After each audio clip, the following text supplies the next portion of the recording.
Welcome back to another episode of the Field of 68 After Dark, and I'm thrilled to be joined by three ACC legends. We got Tyler Hansbrough here, we got Randolph Childress here, and we got the guy who was robbed as the 2012 National Defensive Player of the Year. I'm the least of the legends, but I'll take it. I will take it. That would be John Henson, everybody's favorite North Carolina Tar Heel.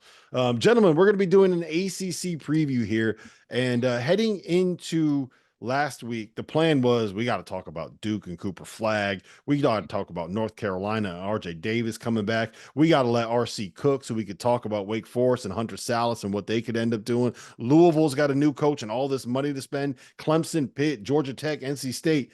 And then Tony Bennett goes and out of nowhere announces that he is retiring in one of the more surprising news dumps, news breaks that I've seen in a long time doing this. So I want to start with this, RC. When we were at ACC Media Day, one of the things that you kept saying is like, I'm not betting against Tony Bennett. I'm not picking against Tony Bennett. Now that he is leaving, like, what does that do to this Virginia basketball program? I mean, it's an adjustment. I mean, it's just natural, right? I mean, everyone's still in shock. It's going to take some time to kind of like digest this. I mean, for everyone, because everything changes. I mean, people just think about the basketball aspect of it, but roles on the staff now are changing. You go from Sanchez being an assistant to now he's the head guy. And, they got to have conversations about that. That's because that's new. He's coming from Charlotte, where it wasn't a ton of success, and he comes back. But Tony handpicks him for a reason, and I have to believe he had some say so in Ron taking over. So, Tony's a Hall of Fame coach. We've said that. There's still an adjustment period, and it always is when you're following a legendary coach. I think Hubert would have would agree to that. This league has done that. I mean, with Red, Autry, and Syracuse following Boeheim, and with Shire following K. But those guys handpicked those guys for a reason. I think there'll definitely be a drop. It's natural there'll be some things differently. Ron has to do things his way, and he will. They're rumored to be playing a lot faster. We'll see that. They stick to that. Their pace of play will be a little bit different. And I'm not the biggest fan of them changing that because I thought it was so successful no matter what everyone else said. So, you can't replace Tony. I mean, what he did for that program, make no mistake about it. They were the winningest program under Tony's watch in the last decade, contrary to popular belief. And he's going to be missed, and he's just a Hall of Fame coach, man. So credit to him, and what this looks like going forward, we'll see. Tyler and John, I want both of your opinions on this because I kind of go back and forth on it, right? He's leaving 3 weeks before the start of the season and 3 months after signing an extension with the school, right? Like he brought in transfers this offseason under the premise that I'm going to coach you up. TJ Power, I'm going to coach you up. Day-Day Ames, I'm going to coach you up. Jalen Warley, you're transferring in from Florida State, an ACC rival. I'm going to coach you up. They're buying into his vision of the program. And then 3 weeks before it's supposed to start, he says, look, my heart's not in it. I can't do it anymore. Like, I think that those transfers, John, have a valid reason to be pissed off. I watched the press conference today, actually, because I was super interested to see how he, he looked like a monkey was off his back. He was smiling. He looked like he was stress-free. But you're not going to sit here and tell me the guy with the slowest adjusted tempo in college basketball just made a brash decision just to retire yesterday. So when he talked about it, he said, hey, I wanted to make sure my staff was able to continue. I think that's also part of the reason why he retired at this point in time as well. They don't have time. They can't look at other people, other coaches in school if they want to go a different direction. There's at least a tryout for the guy that he has behind him. But on the other end, UVA is a national brand, somewhat of an ACC kind of powerhouse the last 15 years, 6 regular season titles, 2 tournament titles, a national championship. So he's left the school in good hands as well as he could have. But I definitely think this was a long time coming. He just wanted to make sure that his staff and his guys were handed the right situation and keys, and he let them go. Tyler? Yeah, I was just like everybody else, extremely surprised that he retired. But I think with the new college basketball landscape, you're starting to see coaches, the NIL, the portal, kind of weigh on these coaches, and you can't convince me that that probably didn't have an impact. And if you take a step back and you look at kind of the moves, bringing in Sanchez, it kind of looks like, maybe he was getting tired of it. Just like John said, it's a long time coming. I didn't really see it like that. It was a surprise, but when I looked at it, you bring in your guy Sanchez, and then you retire about 3 weeks before the season starts.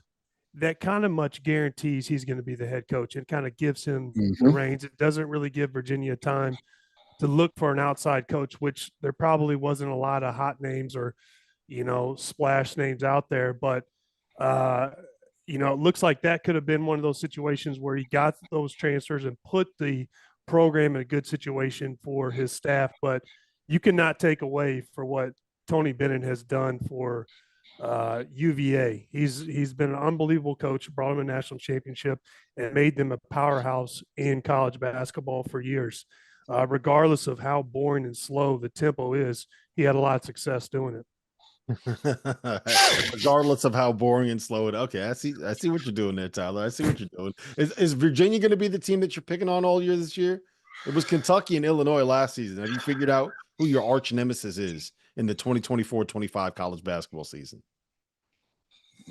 I don't think it's going to change. I think Kentucky's there to stay. I'm actually, jumping on the Arkansas bandwagon. So I'm going to pull 180. All right, fellas, this is before we move off Virginia. This is what I want your answer for both these questions. I think everybody, at least when we were at Media Day, the consensus was kind of you bet on Tony Bennett to figure out whatever he's got to make it work. RC, I think you had them second in your preseason rankings. I know T.O. had them second in his preseason rankings. Does that change now? I want all your opinion on this. Randolph, you go first. Does that change where you have Virginia with Tony Bennett not there? And if it does, how far do you move them down? I think originally I had it being they were at the top with Carolina and Duke, and I thought those three teams would be different. That changes, yes. Tony Bennett is a Hall of Fame coach. You just don't replace him like you changing clothes. I think they go back. I think they fall back in the group with Wake and Miami and Louisville and Clemson and Pitt, that next group of teams that we think will to have a chance of making a tournament in the next group. I think they do come back to that group. But Tony will be around, and Sanchez has some experience, so I think he left them in the best spot. This is what he wanted. There's no question. The timing and all of this. If he left in March, we know that. I think that's just apparent. We can cut through the chase and just say that he wanted Sanchez taking over. This was the only way he probably could guarantee that Sanchez takes over. Ron has had some head coach success, so I don't think it'll fall off the map. But I do think they come back to the pack, so to speak, and they'll still finish in the top half of the league and be right there to do damage. And we'll see what happens there. Let's see how the pace goes. I mean, we joke about it, but that boring pace, and I know people hate watching it. It was incredibly successful. They won a lot. And I often say to some people, the faster pace you play at times, you're not going to have more horses than Duke and Carolina year in and year out to sustain those paces. So I think UVA will still be solid. They'll be a really good team. John? Yeah, they're definitely going to be solid. It definitely takes them down in what I feel like maybe they could do during the year. But like RC said, we like to talk mess and make fun of their style of play, but a 50-45 game, you're still in it. I mean, that's how they won, right? Right. They're just always in it. You pick up the pace. You saw what happened last year when they had to pick up the pace. It got nasty. So it'll be interesting to see what they do, the schemes and their new style of play. I do think they have to change something because in this new age where there's 10, 11 new players on teams sometimes, you got to have a style of play that players want to play with and play for, and a coach that they want to play for. And, in the press conference, we talked about the NIL. He said there needs to be some guardrails, there need to be some changes because he was essentially implying he's getting priced out the market. I mean, there's no way he can keep bringing these guys at the model that he's using. And so Virginia, it's going to be an interesting transition, but they're in a better spot than they could have been at any other time. So I like what they've got going on. Yeah. Tyler? Yeah, I think it makes a huge difference. I think this does, in some way, losing a Tony Bennett, it does, in my opinion, kind of, they fall back in the pack. I'm with RC. But also the one thing I will say is Tony Bennett is really good at developing players as well. Yes, he plays at a slow pace, but you've seen guys come through the program that have been there and really excelled after their second or third year of being at Virginia. In the new era of basketball, that's not the way it goes. So you've got to be able to reload every single year, and you're not getting those guys for periods of time to really develop the player. So I think they'll take a step back with that. Yeah, I would have them from being a team that could compete for top 3 in the ACC to being like, if they make it into the tournament, I think it's probably a pretty good year for Virginia. I'm going to switch gears here. We got to talk about Cooper Flagg. We got to talk about Duke. We got to talk about this team that John Shire has put together there in Durham. Tyler, I want to go to you first on this because you lived through a little bit of the kind of the hype train that Cooper is dealing with right now. Now, I think that was even before Twitter when you played. So it was before like social media turned everything into living in a bubble. But you were a reigning national player of the year when you came back. You won a national championship. You were doing it at North Carolina. There are plenty of ESPN coverage, Sports Illustrated coverage. What is he going through right now? Like, how does that kind of attention weigh on you as an athlete? It does have an impact. And the one thing I will say that when I was going through it in college, now me and Cooper kind of have a little bit of different hype. I mean, he's projected to be, the top NBA pick. He's got all this NBA hype and potential around him. And it's kind of reminding me a little bit of the Zion Williamson when he was coming to Duke a little bit. They're starting to hype him up like that. But in regards to the hype, the best thing I can, if I had any advice for Cooper Flagg, I would tell him ignore it all. The only voices you got to listen to are in that locker room. Don't try to meet the expectations of the media or, find yourself looking at what people think of your game outside the program, because I kind of fell a victim of that. And pretty soon you'll realize as a player, no matter how good you play, people are always going to be critical of your game in some aspect.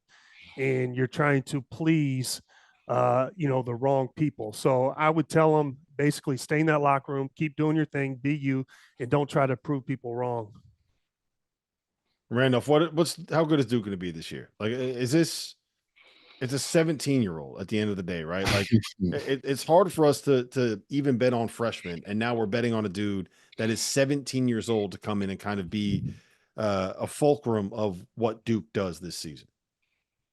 There's probably, we'll say, 3 or 4 teams in the country that we can say that legitimately can play 10 deep and quality of 10 deep.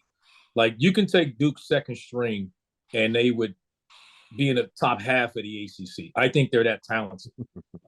They're loaded. I think so. There won't be a problem. He'll have pressure because of all the hype, but there's so much versatility. There's experience around those guys. There's so many other guys on that team. And, we talked about this at Media Day. I think the only thing that's hype-wise that I think that people got to be careful of with him is all those other guys, those Duke guys that got all the hype were scorers. And that's not what his superpower is. That's not what he is. So if you coming in there thinking, like I've seen some people think like he's going to average 20 points a game, it's not an indictment on him. I think it would be hard pressed for anybody to average 20 points a game with that team. I don't think he will. I don't think that's his strength. He's developing his jump shot. There's other parts of his game offensively that he needs to develop. His defensive and everything else, unselfishness and versatility is way ahead of his offensive game right now. So that would be the only thing I would temper the expectations. You're hearing people say, "Oh, he's a generational talent." He's not a generational talent. He's hella good. He's hella talented. There's no doubt about that. But when I say he's not a Victor Wembanyama, he doesn't belong in that LeBron. He doesn't belong in those guys' category, saying that he's a generational talent. But he's a hell of a player. He does a little bit of everything well, and he'll have a hell of a year. And he'll stuff the stat sheet with everything. A couple of blocks, steals. He'll probably be their leading rebounder, and he'll average anywhere from 13 to 15 points a game, I'd imagine. Was that a hella good we got out of RC? Did you hear that, Henson? Hella good. I like the hella. I agree. I think he's going to be really good. His impact, I think, is going to be off the ball defensively. He's going to be fun to watch, right? He plays with a lot of energy. I mean, they've got 2 consensus top 5 players. Talent wins. So Duke is going to be really good this year. Even Malik Brown and Caleb Foster, they got voted in the players poll as two of the most underrated players in the league. So they've got a lot of talent there, and how it fits all together is going to be interesting to see as Duke is kind of taking on this portal freshman model. But from a talent perspective, they should be right there in the mix toward the end of the year. And those freshmen are only going to get better, especially Flagg. I'm excited to see how they implement him in their system. So it'll be fun. Yeah, they put a lot of like veteran pieces around him that kind of fit. Sion James, Mason Gillis. We got to make sure we mention Conca Nipple's name, just so that we can make RC squirm when he has to hear the name.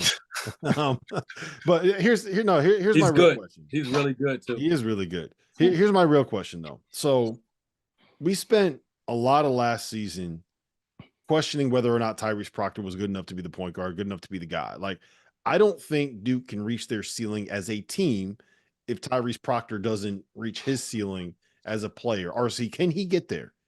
Do you see do you see him making the leap? Can he figure it out? Can he put it all together? He is what he is, John. I mean, I think that's the problem, Rob. He is what he is. And so when you say reach his peak, what is that? Like what are we saying his peak's gonna be? Better than last year. Right. I don't think I said this last year. I think he's good. I don't think he's the guy that the expectations of an All-American and everything else thought he was going to be a year ago. I don't think he's that guy. I just think he can be good. There's enough talent around him that he could be good for what they need. He's not a late clock, put the ball in his hands, go hoop, go make a play for me. That's not his game. I mean, that's not his strength. So he's a heck of a defender. He's 6'5". He's a heck of a defender. He takes care of the basketball. He gets a lot of assists, but he's not breaking you down, creating off the bounce and forcing, rotation and kicking. He's just thrown over the top with his size a lot. I think if they're going to – that's the only question mark that I have about this group is in penciling them in San Antonio is going to be what do they get out of point guard play? And I think that's where Cooper Flagg – because if you look at their team, you got Foster and you got Proctor who will probably start together. When you look outside of that, their next best decision maker will probably be Cooper Flagg.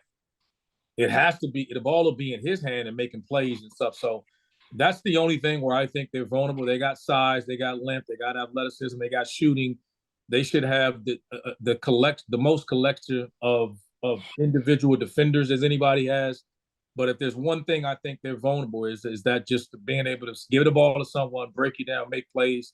Foster is trying to be that guy, but he's going to need some time. I mean, when I saw them practice and stuff, I think he can handle it, he can do it, but he's still a little bit sped up, a little bit rushed, and I think that's where they're vulnerable are right now. But we got a lot of basketball to play to see if they can solve that because that's the only thing they're missing. RC, I got a question. You saw him practice. How's the big fella look? The Malouch. Is he legit? Wait, what's his name? Say his name again. Malouch. What is it? Malouch. It's Kaman Malawak. Exactly. Malawak. Yeah. Malawak. Come on. It's like, come on. Yeah. He's gifted, man. He's really talented. He's what he's going to bring to them is he has a presence like a Dirk Lively at the rim. Like they got rim protection now, right? So he's going to play in drop coverage, and he has the length and athleticism to protect the rim. So he provides it. Offensively, they freed him up. He'll be able to take some jump shots. He'll be like Cooper Flagg. They'll knock down some threes. When they knock it down threes, forget about it. But him handing it off, and you notice at your size, when guys like you and Tyler are running the rim and your lob threats there, what you do to the weak side defender and forcing him to come over and with their size and shooting, like he'll just be what he is. He'll be a guy that probably at the end of the day, it'll be Ace Bailey, Cooper Flagg, and him kind of challenging for the top 3 picks in the draft. Ooh, there you go. That's a hot take for you. All right.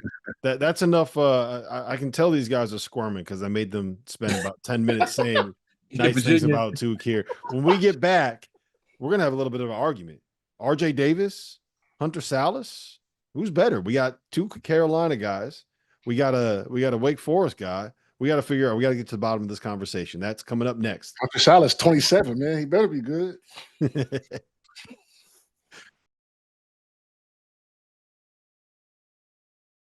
If you haven't heard by now, we have partnered with BetMGM Sportsbook. We're going to be using BetMGM lines to make all of our picks, and we'll have special offers for the listeners and the viewers of the Field of 68 throughout the year. If you haven't signed up for BetMGM yet, you can use bonus code FIELD, and you will get up to a $1,500 first bet offer on your first wager with BetMGM. The best part, all you need to do is deposit and bet $10 of your own hard-earned money to be eligible. Here's how you make it work. Download the BetMGM app and sign up using that bonus code FIELD. Deposit at least $10 and place your first wager on any game, and you will receive up to $1,500 in bonus bets if your bet loses. Just make sure that you use that bonus code FIELD when you sign up. BetMGM is going to have some fun offers available throughout the NBA playoffs. Bet insurance tokens, odds boost, and what I love, a nice parlay boost or two from time to time, as well as a ridiculous array of player prop bets for any sport that you could possibly imagine betting on. BetMGM is and always will be the king of the prop bet. So go download the BetMGM app, use the bonus code FIELD, and sign up today. And while I've got you, a quick request. The best way to support the Field of 68 content that you get for free is to engage with us. Rate and review the podcast. Like and share the YouTube videos. Tell your friends about us. It all helps in a world where the algorithm is king. And now, back to the show. Welcome back to the Field of 68 After Dark. It's our ACC preview show. I got Randolph Childress here. I got John Henson here, and I got Tyler Hansbrough here. And I want you all to state your case. T, we're going to you first, man. RJ Davis or Hunter Sallis? Who do you want? I'm going RJ Davis. And listen, it's no surprise. I've hyped RJ up as being the best player in college basketball. It's coming back to school. And it's not a knock to Hunter Sallis. I actually love Sallis's game, and I think if there were anybody, that's why you're asking the question, he would be probably the player to give him a run for the ACC Player of the Year, in my opinion. And I was extremely impressed with Hunter and his ability to create a shot, get his shot, score at every level on all positions of the floor. I love his game. I just think RJ. He's a little more proven to me. He's been doing a little bit longer on a little bit of a bigger stage, but that is not a knock to Hunter. RC? You want to phrase the question to me again? that depends on how I'm going to answer it. What are you asking me? What are you asking me again? Hunter Sallis or RJ Davis? Who's better? Who's better? Who's going to have the better year? Who's better? Well, you know what, both. Who's better is a different question, though. For real, that's also, isn't that a fair question? That's a fair. 6'5" NBA prospect, like 6'5" NBA prospect. You got to go Sallis, but if you want to talk about who I'm taking in a college basketball game, I'm going RJ. I'll say this: I think it's. I think Hunter will have, if he spends more time being off the ball and being the guard that he was last year.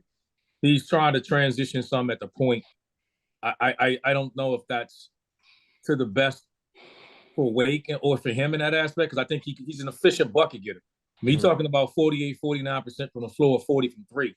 I think he'll have a better year because of the team around him a little bit. I think I think RJ, as good as he is, and I think he's great, now he's scheming. And you guys know this. Last year, you still were worried about Armando and what he did. You didn't want to help off of him because you played in drop coverage because you knew if you trapped or went off on the guards, you were not getting a rebound on Armando. That threat's gone. Now my intent and purposes is focusing on RJ and forcing Trimble to score 30, forcing L.A. Cadeau to make shots, and those other guys to step up. So I think that they're great players. I think Hunter Sallis will have a better year. Oh, there you go. I think they're both going to be awesome. I would lean towards RJ having the better season. But here's what I'll say. And I want Henson, Randolph, you heard this rant from me, but I want Henson and Tyler to both kind of tell me what they think, because I'm a little bit worried about Carolina this year. I know Trimble had 33 in the exhibition against Memphis, right? Mm-hmm. And Hubert could not have been more excited about Elliot Cadeau at media day if he tried. Like he was Right.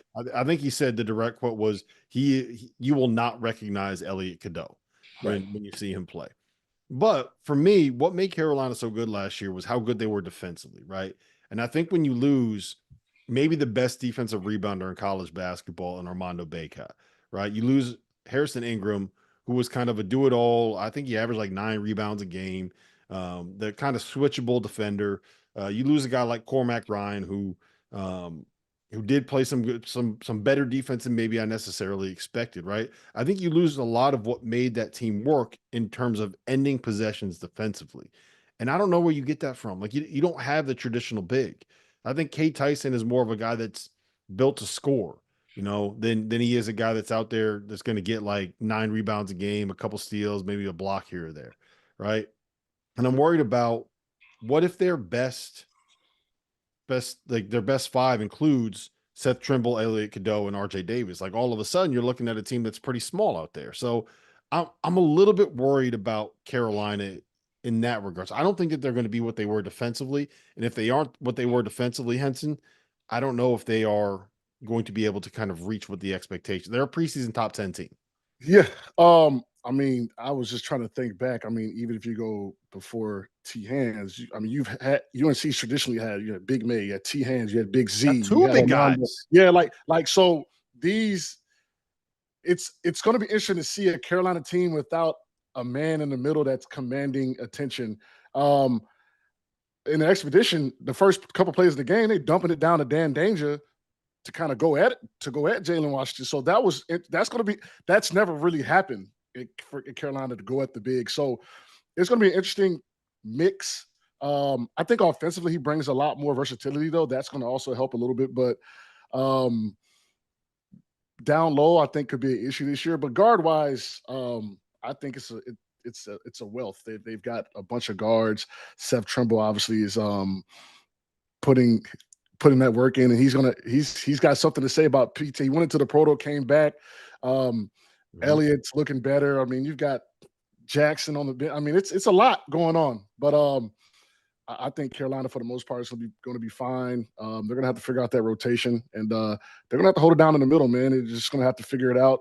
I'm kind of like confused as like, why Carolina, why a big guy wouldn't want to go to Carolina right now. So maybe that, NIL money or something. I don't know how it works these days, but you and Tyler took all the damn NIL money. They got to recoup, and Armando closed up, man. They got to find us some more NIL money. Yeah, for sure. I mean, that's what it is. Armando made $2 million, so maybe that's what happened. He drained the war chest. Well, I can tell you RJ's not playing for free this year. When you're talking about Carolina, you brought up a great point about how small their backcourt is in Cadeau, RJ, and Trimble. One of my biggest areas of concern is rebounding. And you mentioned it, Armando, he kind of cleaned up the boards. And with our lack of size, I think that is a big concern because, in my opinion, rebounding is such a big deal defensively, kind of closes a possession out. And even when Armando didn't have a great rebounding game, you saw like a Harrison Ingram come in. He had some big rebounding games himself and provided some rebounding relief. Who's going to be that guy? I think Jalen Withers is a guy who, when he first got here from Louisville, when he went to Louisville, he had some high expectations. A lot of people thought he might be a draft prospect. And I think that's a guy, if you look at last year at the end of the year, especially in the first or second round of the tournament, he came in, provided them with a lot of boost. And it wasn't, from outside scoring. It was more from, doing the hustle plays, getting loose balls, getting rebounds. And he is athletic enough and has decent size to where he could provide some relief rebounding wise. And my other area of concern is a freshman, Drake Powell and N. Jackson. How much contribution and how is their progression going to help this team? Because those guys actually have some size. And I think if we add them into the backcourt, it gives our backcourt more size and is going to help us defensively and with rebounding. And as far as Cadeau goes, I don't know why college guys feel a need to improve their jump shot so much. I think Cadeau is so good at getting to the rim and finishing with contact. and finding guys with his passing ability. I would rather him really just kind of, really explore that a little bit more. But, his improved shooting would definitely be a help. Those are my concerns. All right, Randolph, give me the argument. How does Wake Forest win the ACC? What has to happen? Two things. I think two unknowns. They lost their second best player to Kentucky, and how do they replace that? Is it Omaha Blue? Does he take a step and come in and have that same jump? That Hunter Sallis had coming over and playing for Steve Forbes. And then the other one is the point guard spot at Tyler Johnson, coming in from Louisville. And it's different when you're playing on the team that was. Hey, did Forbes get him the right tights? Does he have the right tights? I'm assuming he does. I'm assuming Forbes got all the tights and everything he needs. I think he has everything he needs. But his play, man, he's coming in with a lot, and it gives him a chance to prove himself with some of the way things went last year in Louisville, and people speak of his experience there. There's not always the most positive one, so he needs to come in the Wake this year and be solid and kind of right the ship and kind of rebuild his reputation, and it'll be big for him. He needs to have a big year, and I think losing Carr to Kentucky is who replaces him, and I think the first person to be on deck is Omaha Blue, and he has a lot of shoes to fill. He's not the perimeter shooter. The Deeks need to take a major step defensively if that's going to happen, because I think they're one of the few teams that has the size and athleticism to match up with even a Duke, where I think their size and length will overmatch everyone else. I think Wake's one of the few teams that'll have that quality about them, and that's where I think we talked about to the detriment of Carolina is those guys have been dominant rebounding for so long. It was just so part of their DNA. And they're going to take a step back in that department. So here's my hot take, and Randolph has heard me say this. I think Louisville is the team that people are not talking about enough in terms of being able to have a chance to make a run at finishing second, maybe even making a run at winning the ACC. Love the versatility they've put together. I love the pace that they play at. I think that having the 10 practices in July and going on their trip to the Bahamas really helped them come together. I was there. I could not have been more impressed with how connected they already were and the way that they were playing. I think you guys are going to be surprised at how good Chucky Hepburn is. I think they brought in a bunch of really good kind of like high-level role players, and I think that works with the style that Pat Kelsey wants to play. I don't know if they have the same ceiling in terms of, if their best game, I don't know if their best game beats Carolina's best game or Wake Forest's best game or maybe even Clemson's best game. But I do think that they're like a 25-win team that has second weekend upside. Am I crazy, Henson? These guys, No. when I said that in Charlotte, man, these guys looked at me like I had three heads. On paper, I mean, it looks amazing, right? On paper. I mean, my bold take, even just for today, just when I was thinking about it and we talked about it before, was, Louisville could potentially get a double bye. I think they could be that good, a top 4 team in ACC. Now, we don't know what it's going to look like on the court, but I'm definitely going to trust a guy that was down there watching them every day for a little bit. So I'm going to take a little bit of your advice, Rob, and I think they're going to be really good. I love the energy that Kelsey has. He's also brought some guys from there too as well to kind of implement what he likes to do. So did you see how upset Randolph got when you said that? When you said, "I'm going to take your word for it"? Yeah, I mean, Rob might know ball, and it looked like RC. I started to interrupt him, but I didn't. But since you did, I'm like, you already lost the argument when you're like, you gonna follow Rob? Come on, man. I mean, Rob got eyes on him. I mean, I gotta respect it. You know what I'm saying? So I'm gonna lean towards him being better than not. That's where I'm going with. Tyler, back me up here, man. Come on. Back me up. I think you're crazy. Listen, I just don't think you can pull a 180 like that. Listen, I like Pat Kelsey, but to turn a program around that's been in the dumps for a few years now, that's a big task. And I will say the other thing is they had, I think, one walk-on returning player. To build a whole new team and the lack of experience that team has with playing with each other, I think it's just very hard to place those expectations on, everything that's so new. Well, I'm going to do it, Tyler. I'm going to do it. I'm going to say that they have a chance. That's the new age. What team has been playing together? None I of think them. like I mean, RJ's a fifth-year guy. Pitt brings back 4 Trimble. guys that started last year. I think that's the highest amount of guys that any team has brought back. So like it's the plug and play era. You know what I'm saying? But Henson, it's not plug and play with Louisville. Like literally everything is different. The coaching staff is different. The Right. athletic trainers are. I said Everything it is different, but everything is better. And they well, were a team that I'm not. Sure. And again, where else were they going to go? I wasn't. That's true. You couldn't go any lower. You had to lead the league and go somewhere if you be any worse. They're going to be really good guys, and I think they'll be in the top 5. I think health matters with those guys. Their system is fun. I mean, Pat Kelsey and those guys will be, in the top. They'll be in the nation's leader among threes and everything else. They're going to have to. I'm curious to see how they are defensively, though, Rob. Outside of Chuck Hepburn, we know what he is. I'll be curious to see what they are on the defensive end of the floor. Offensively, having seen Pat teams for a long time, they're going to be offensive efficiency. They're going to be amongst the best in the country, definitely in the top of this league. We none of us had them outside the top 5, so I think they're right there. And like we said, now they could be that third. I think it's we see the concerns with Carolina. I don't think anybody questions the talent of Duke.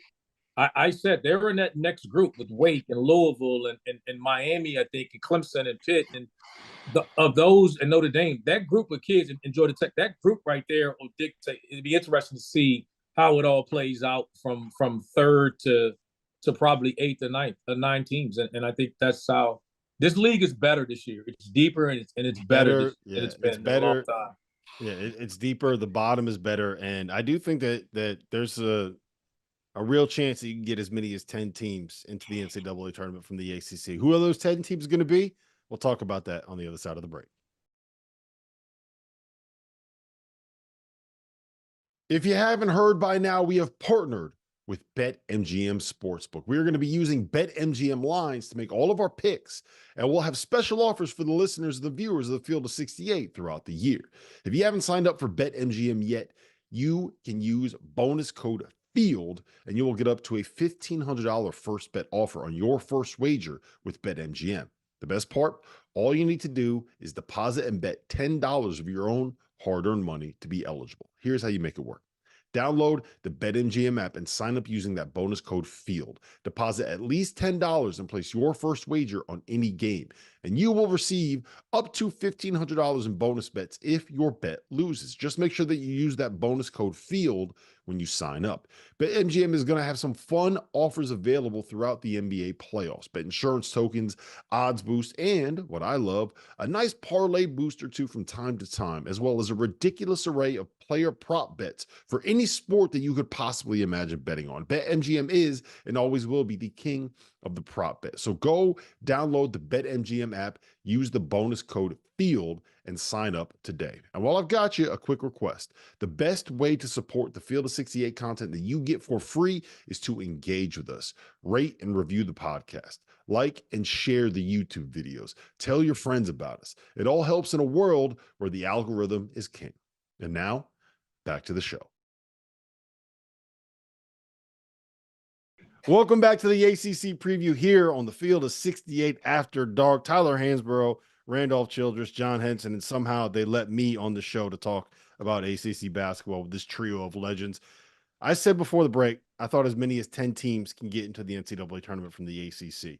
That includes the likes of Clemson. That includes the likes of Pitt. That includes NC State. That includes Notre Dame, who I think is going to sneak up on people. That includes Syracuse, who I think is going to be better than some folks realize. That includes SMU, RC. That includes Georgia Tech.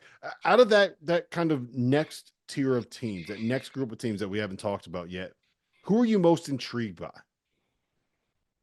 Wow. I'd say Georgia Tech is a team I don't think everyone's talking about that I really, really like. I think their sophomore class coming back with Dongo. Dongo is just he's by Dongo is a big time player, big, versatile, big. Nate George led the league in assists a year ago, comes back. They get McCollum, Javian McCollum coming in. I like this team, and I love Damon Stoudemire as a coach. So between him and Notre Dame, I think those are the two teams that returning that we We've seen enough of last year. They got enough returning that we're like, okay, let's see if those two teams can take another step and kind of make a strong push to get in the tournament. Tyler? I'm going to go with Clemson. I think that Clemson, they've kind of had, a couple good years now. Brad Burnell's done a great job.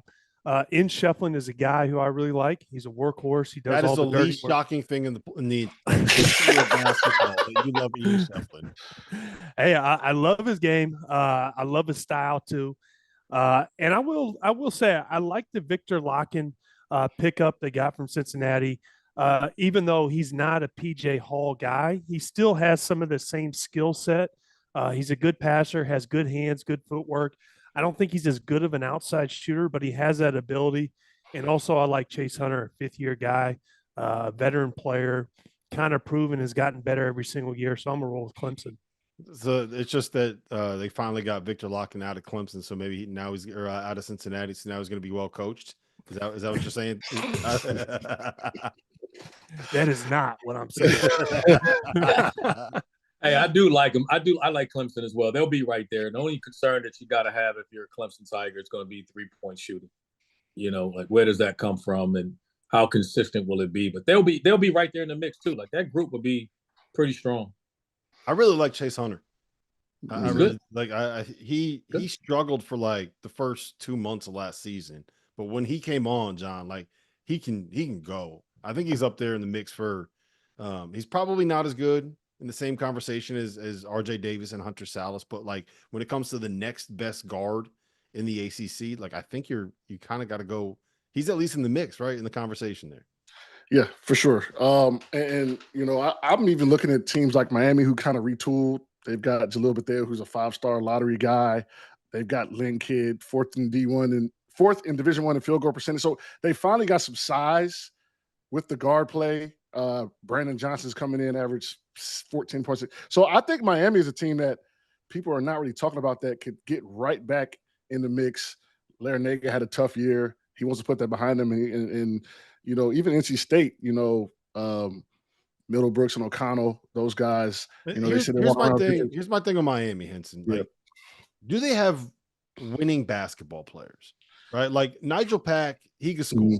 Matthew Cleveland puts up numbers. Yep. We know Jalil Bethea, like tough shot maker. We know what he is.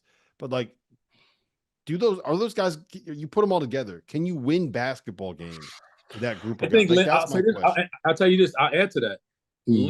Having Lynn Kidd there gives them a guy that they play, and I think a microcosm of the way they played was they played outside in. And particularly with their guard play, they just shot more threes and never really got inside. I think Lynn Kidd gives them an ability that, hey, they can play an efficient big, give it to him inside, he can score. He's one of the more efficient bigs that you'll find. That was a great pickup with those guys, man. So I think now the question is, can they stay healthy? That's going to be the big part of it. Can they go 8 or 9 deep? Can they get some bench play? They're going to be able to run their starters out there and match up with anybody. That starting lineup is going to be able to play with anybody. Mm-hmm. Yeah, I agree. I think, and even when Nigel Pack was banged up last year, they were a plus 54 with him on the court last year. So they're a lot better with him on the floor, along with the freshman guard. I think Miami's going to be right back in the mix. How deep they can go and what they're going to do off the bench is definitely a concern. But least we forget. I mean, this was we were talking about them as a top 10 team last year. So I think that was a little bit high per se, but for what they've got and the coaching, I think Miami will be right back in the mix. We're forgetting Pitt. No, we just haven't got there yet. We just haven't got there yet. My bad. But I do want to say, teams in ACC now. What I'm saying? Like, I'm reading. I'm like, dog, we got Cal down there. Like, it's crazy. I like how you said Nigel Pack is plus 54 when he was on the court last year. Like, where are you getting these numbers from? Where'd you find that one? You got to research. You got to do your research, man. You got to do his research. I think that was on the Blue Book, Rob. I think that's what I think that was easy find. Yeah, it might have been what I sent you, Blue Ribbon. Yeah, you're right. Now that I think about it, I did find something funny when we were talking to RJ Davis and Seth Trimble at down in Charlotte. They said that they were rooting for Duke against NC State in the Elite Eight, and the reason why they said it Tyler, was that Duke is a rivalry, and basically, I'm paraphrasing here, NC State is just annoying. Which is more or less what is that right? Were you rooting for NC State against Duke in the Elite Eight? Somebody came up to me and asked me when I was in Raleigh during that run. They said, "Man, aren't you excited for the Wolfpack? Aren't you rooting for them?" I said, "There's no situation or scenario in my life that I'll ever be rooting or pulling for NC State." I watched the game. I don't think I'd be pulling for either team, but I told them, I was like, "Hey, it's a good run. You guys are due for a run like that every 30 or 40 years or so." So, I've enjoyed watching it a little bit. Also, we got a Dontrez Styles, who's a Carolina guy, transferred over there. I mean, that's almost like treason. Just for him to go to NC State, he knows the inner workings of the kingdom. I'm not cool with that.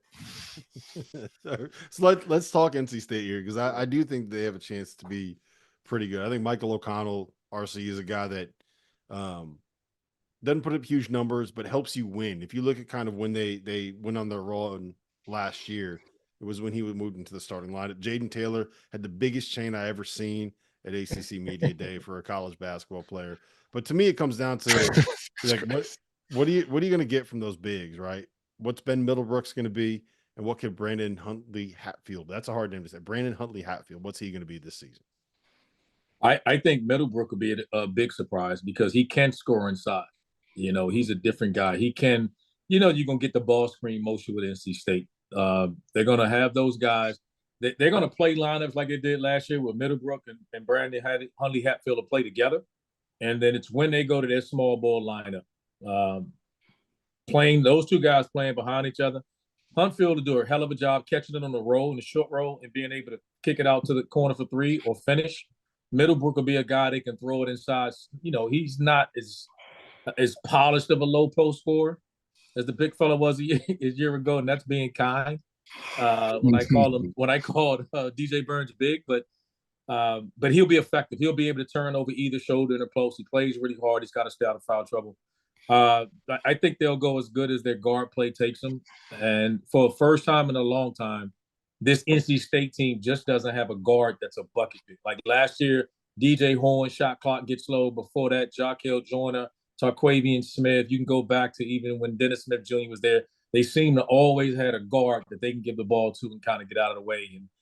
And Michael O'Connell will be a solid point guard, but they just don't have that bucket getter guard, so it'll be by committee. But this team will be deeper than it was a year ago. They may not have the top-heavy talent, but they'll be deep. They can play at least 10 guys. And I think their strength will be in numbers this year. And their style of play presents problems. And they'll just be one of those pesky-ass teams that you got to deal with in the conference play. Yeah, I think, Henson, I would put Pitt in that same conversation, too, in terms of, like, there's a couple of good players there. There's a couple of good guards. Pesky-ass team is, I think, the best way to cut. Because, you play Pitt, you're going to get a physical fight. They're gonna fight you. Yeah, and they've got returning guys, 4 guys that started games last year. They sent a couple guys to the NBA. They're starting to resemble somewhat of a program. So I think this is the next step for them. My boy calls Pitt a habitual first 4 program. So hopefully they get out of that scenario, and get into the tournament and start building off some of that success they've had of late. Yeah, Tyler, do you like that Pitt team? Do you like that backcourt, Jalen Lowe, Ishmael Leggett? I do. I think they are working. It seems like they've gotten better every single year. Like I said, it's going to come down to defensively, playing physical. They've established that, but offensively, will they get it going? Will they score? And I think that will kind of dictate things for Pitt. Yeah, Syracuse is talented as well. I want to make sure we mention them. JJ Starling's back. Chris Bell called himself the best shooter in college basketball when we spoke to him. And Donnie Freeman seems like he's getting quite a bit of buzz as a potential first round one and done kind of a player. Florida State, Leonard Hamilton. We're going to talk about that when we come back. And I have a bold prediction on one team towards the bottom of the ACC that I want your guys' reaction on. We'll talk about that on the other side of the break. If you haven't heard by now, we have partnered with BetMGM Sportsbook. We're going to be using BetMGM lines to make all of our picks, and we'll have special offers for the listeners and the viewers of the Field of 68 throughout the year. If you haven't signed up for BetMGM yet, you can use bonus code FIELD, and you will get up to a $1,500 first bet offer on your first wager with BetMGM. The best part, all you need to do is deposit and bet $10 of your own hard-earned money to be eligible. Here's how you make it work. Download the BetMGM app and sign up using that bonus code FIELD. Deposit at least $10 and place your first wager on any game, and you will receive up to $1,500 in bonus bets if your bet loses. Just make sure that you use that bonus code FIELD when you sign up. BetMGM is going to have some fun offers available throughout the NBA playoffs. Bet insurance tokens, odds boost, and what I love, a nice parlay booster too from time to time, as well as a ridiculous array of player prop bets for any sport that you could possibly imagine betting on. BetMGM is and always will be the king of the prop bet. So go download the BetMGM app, use the bonus code FIELD, and sign up today. And while I've got you, a quick request. The best way to support the Field of 68 content that you get for free is to engage with us. Rate and review the podcast. Like and share the YouTube videos. Tell your friends about us. It all helps in a world where the algorithm is king. And now, back to the show. Welcome back to the ACC preview show here on the Field of 68 After Dark. John Henson, Randolph Childress, Tyler Hansbrough. My name is Rob Dauster. Real quick, before we kind of get into some bold predictions here, Randolph, Florida State, Leonard Hamilton. It hasn't gone great for him in the last couple of years. He's now 76 years old. The style that he wants to play, if you don't have the ability to kind of get guys in and keep them in the program for 2, 3, 4 years, it's very different than what Tony Bennett and Virginia do, but it's like the same kind of thing as Tony Bennett and Virginia, where you got to get guys in to learn what you want to do, learn those principles defensively, and he has not really been able to do that in the last couple of seasons. Hadn't been able to keep him, and I think the other thing is they had the injury bug. I don't think there's been a team that's been riddled with injuries as much as Florida State has the last 2 years. They've always seemed to have size, athleticism, and size and length, and they would rotate 12 guys. And when your system is built upon rotating like every TV timeout, rotating guys in, and then you get down to like 7 guys, like he would tell you this. Coach Ham would always say this when we talk to him about his games. He's forced to play guys. In his best teams, no one played over like 20, 25 minutes. Now he's forced to play guys for the style he wants to play. He can't play guys 30, 35 minutes because they want to play up and down in rapid pace. And if they could get healthy and with their size and athleticism, then they can pose a problem. Now, they just don't have the high end. They went through a stretch there, 4 straight years. They had a 6th man of the year. They had NBA guys, NBA talent. They just don't have that. Baba Miller was supposed to be that guy last year. He needed time to develop. Now he's in and he's out. For Florida State to have any success this year, they got to be healthy. And then it starts with that, and then we'll see what they have beyond that. Yeah. All right. Bold prediction time.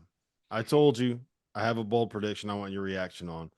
Mine is that SMU is not only stole mine before you finished. You stole mine. You're biased, man. You're biased. You stole mine from SEC, ACC Media Day. I knew you was going to wow. do that. You're biased. You're biased. Wow. Go ahead. Get it out. You're just mad because you didn't reach into your wallet and be able to try to be able to make sure that Boopy Miller didn't leave for SMU. No, look, I think that backcourt of Boopy Miller and Chuck Harris. Yeah. I think that the big guys that have Matt Cross and Johan Traore are ready. Matt Cross obviously has some ACC experience. Boopy Miller has some ACC experience. I think Cario Oquendo is like your perfect 3 athletic defender. Go out there and just kind of wreak a little bit of havoc defensively. I like some of the pieces they got coming off the bench. The big Turkish kid, you get a glue. I whatever. Good luck pronouncing that. Yeah, good luck with that.